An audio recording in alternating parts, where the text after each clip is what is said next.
Hello दोस्तों, नमस्ते, प्रणाम। आज हम आप लोग के एगो बहुत ही दर्द भरा बेटी विदाई का गीत सुनाओ तनी। पूरा सुन हम लोग, बहुत अच्छा बाटे। आप लोग के कैसा लगे कमेंट कर लो। आज लोग गीत सुने लो।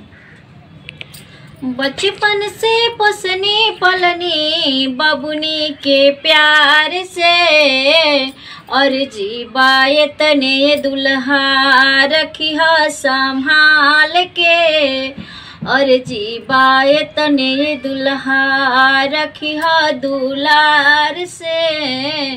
बचपन से पोसनी पलनी बबुनी के प्यार से, और जीवाए तने दुल्हा रखी तू प्यार से, और जीवाए तने दुल्हा।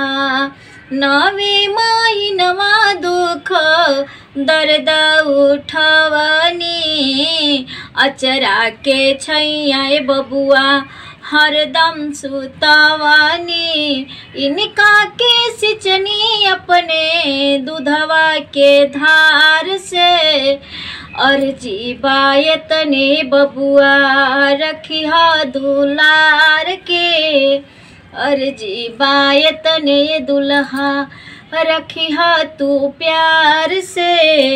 अंगना के चांद आजू भैली पराई, फाटे करे जा कैसे करी हम विदाई, फाटे करे जा कैसे करी हम विदाई। हरदम बाछई इनके दुखवा बलाई से, और जीवाए तने बबुआ रखी तू प्यार से, और जीवाए तने बबुआ।